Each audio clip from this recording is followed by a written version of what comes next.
In the mid-90s, the CDC and Kaiser Permanente discovered an exposure that dramatically increased the risk for 7 out of 10 of the leading causes of death in the United States. In high doses, it affects brain development, the immune system, hormonal systems, and even the way our DNA is read and transcribed. Folks who are exposed in very high doses have triple the lifetime risk of heart disease and lung cancer, and a 20-year difference in life expectancy. And yet doctors today are not trained in routine screening or treatment. Now, the exposure I'm talking about is not a pesticide or a packaging chemical. It's childhood trauma. Okay, what kind of trauma am I talking about here? I'm not talking about failing a test or losing a basketball game.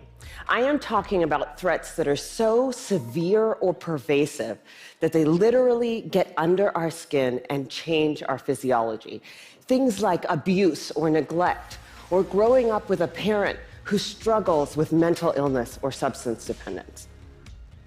Now, for a long time, I viewed these things in the way I was trained to view them, either as a social problem, refer to social services, or as a mental health problem, refer to mental health services. And then something happened to make me rethink my entire approach. Now, before I did my residency, I did a master's degree in public health. And one of the things that they teach you in public health school is that if you're a doctor and you see 100 kids that all drink from the same well, and 98 of them develop diarrhea, you can go ahead and write that prescription for dose after dose after dose of antibiotics, or you can walk over and say, what the hell is in this well? So I began reading everything that I could get my hands on about how exposure to adversity affects the developing brains and bodies of children. The Adverse Childhood Experiences Study is something that everybody needs to know about. It was done by Dr. Vince Felitti at Kaiser and Dr. Bob Onda at the CDC, and together they asked 17,500 adults about their history of exposure to what they called adverse childhood experiences, or ACEs.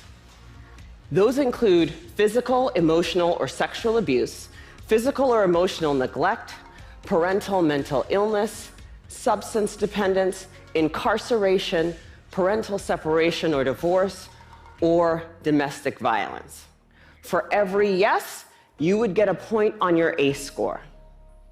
Well, of course, this makes sense. You know, some people looked at this data and they said, come on, you have a rough childhood, you're more likely to drink and smoke and do all these things that are going to ruin your health. This isn't science. This is just bad behavior. It turns out this is exactly where the science comes in. We now understand, better than we ever have before, how exposure to early adversity affects the developing brains and bodies of children. I figured the minute that everybody else heard about this, it would be routine screening, multidisciplinary treatment teams, and it would be a race to the most effective clinical treatment protocols.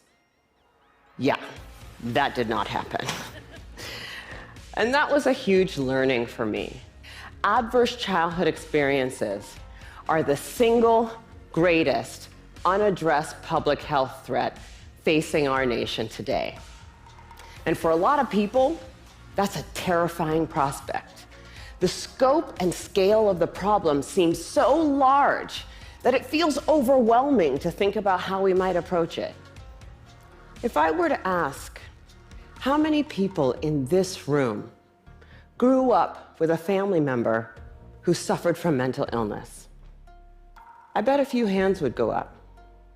And then if I were to ask how many folks had a parent who maybe drank too much, or who really believed that if you spare the rod, you spoil the child, I bet a few more hands would go up. Even in this room, this is an issue that touches many of us. And I'm beginning to believe that we marginalize the issue because it does apply to us. Maybe it's easier to see in other zip codes because we don't want to look at it. We'd rather be sick. This is treatable. This is beatable.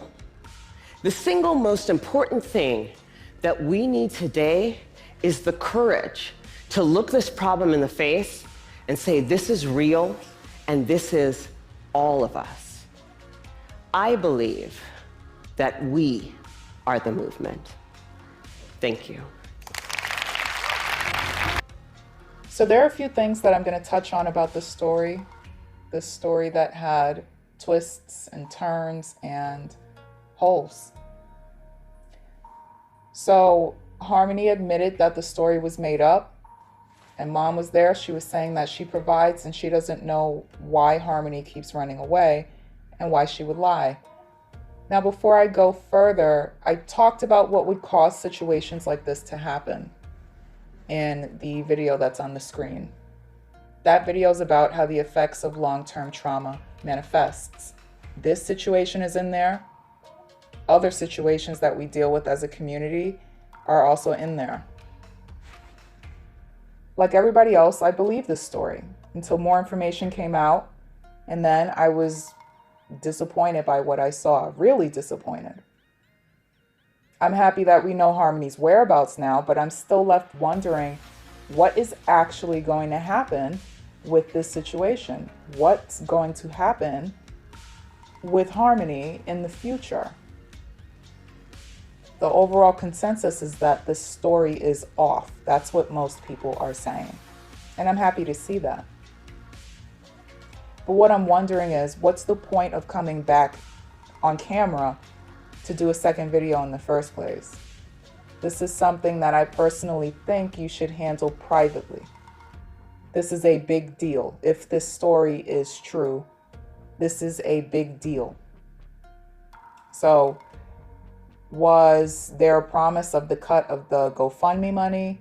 Was it to clear your name as the parent of this troubled child because it caused embarrassment and shame on the family? You want to come back on and clear your name? Did you come back on to shame Harmonie and embarrass her for lying as punishment? Kind of like when a child steals something from the store and then you go back and you have them apologize and they explain why they did it to teach them a lesson. Was it a situation like that? If that's the case, it seems to me that going this route really did bring shame onto Harmonie, and she's blaming herself for everything. And she's assuming responsibility for everything. And all of the blame is not on her. She's a 13-year-old little girl, a precocious one, but she's still a girl who just entered her teen years. She's 13. Because of this video, people are attacking her character. They're calling her dangerous, a manipulator, a psychopath, a pathological liar, an adrenaline junkie, a hoe, a monster, a con artist. The creeps are still calling her sexy, and that's what happens when you film a 13-year-old talking about sex, by the way. People are diagnosing her with personality disorders. You can't diagnose people with personality disorders until they're 18, first of all. But aside from that, I won't be doing any of that because she's a 13-year-old girl and there's no reason to pick apart her personality. She's not in charge of anyone. She doesn't have children. She doesn't have much responsibility as a 13-year-old. So it doesn't matter if she has a disorder or not. This is not entertainment. This is a real little girl, and people are judging her like she's grown. Other people are saying that this child is spoiled and she needs a beating. This is usually the answer for us, right? We don't talk about these things though. Like the woman said in the beginning of the video, we just tend to react. Some other people are saying that they're both in on it. Again, there isn't much you can blame a 13-year-old for. They're 13. They're influenced by the adults around them. You're giving her way too much credit. She's not some 13-year-old manipulative mastermind, the brains behind this whole operation. She's been on this earth for 13 years. Her thinking is not as sophisticated as she may sound. Also, Harmonie referred to being with her mother as placement. It has us wondering if the woman is her foster mother. Is she or was she in foster care? In that case, this behavior would make a lot more sense. We know how things go with certain foster mothers and their kids, especially in our community. As Black people, this is a Black space. We know how things go with our biological mothers too, as Black people. So we should be taking all of these things into account. So the woman in the beginning said that it's up to us to care about this situation and to acknowledge and address these situations in order to change it. Childhood trauma and what causes it are a problem across the board. Like she said, it's not just in the Black community, it's a society issue. The difference is we have almost no supportive services in our community that would help situations like these.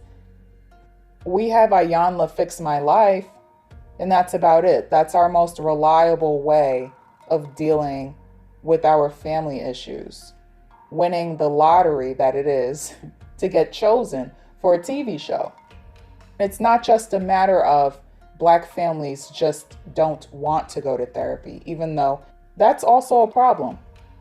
But many are willing. The resources are not available. Also, like the woman said, as a society, not enough people care about children and their well-being. So this is in general. It doesn't matter what color you are. And there are also certain groups of people out there who are in the business of destroying children. They're usually talked about in conspiracy theorist spaces. Although I don't think that what they bring attention to are conspiracies. It's a real thing, destroying the lives of the youth. It's in our music, it's on television, it's a real thing. You can really hear it in music. I'm not going to get deep into that though, but that's what we're also dealing with. This contributes to our apathy when we see things like this on television or the internet. Now, the nature of this story and this follow-up video is conveniently taking the spotlight off of Soft White Underbelly. Since this one, he did a video on another girl, 14 years old, but he removed it twice for some reason. People are saying that that video was moved to Patreon. So you have to pay $10 a month for that one to see that entertaining video. So you think you're doing something by donating, but you're giving him the money. It's like donating to a charity and just hoping that they're using the money the right way. But at the end of the day, though, he really does seem like a hero, because in this situation, he followed up with the girl's mom, and he seems to be the reason why they're reunited and why Harmonie's back in placement. I understand that stories like these are distressing, and you get upset, and if you're the type of person who doesn't take action, you're going to want to direct that anger somewhere else because you feel helpless. This isn't even to shame the viewer. Not everybody feels called to action for situations like these. And that's actually okay. You know, it's just someone needs to say or do something. Overall, what people have been saying, though, is right. Mark is shedding light on how broken the system is, especially when it comes to us Black people. How broken our relationships are, how broken the system is. But he's still profiting off of that, and I stand by everything else that I said in my first video. So, because people feel uncomfortable about this situation and uncomfortable with the fact that they feel helpless, that they can't do anything other than give their money to Soft White Underbelly's GoFundMe and Patreon, they direct those feelings of helplessness and uncomfortability towards me because I'm talking about this situation. it's displaced. It shouldn't be coming my way. Like this woman said in the beginning of this video, people are uncomfortable when you talk about abuse, especially child abuse. It's uncomfortable that I'm talking about issues that tend to be hidden, and that goes for my other videos too. It seems like we can address everything but these sorts of issues. There are thousands and thousands of videos on here of people talking about things that they're passionate about, talking about things that they want to bring awareness to. And I'm just another one of those people. I'm just talking about something that's not very popular to address.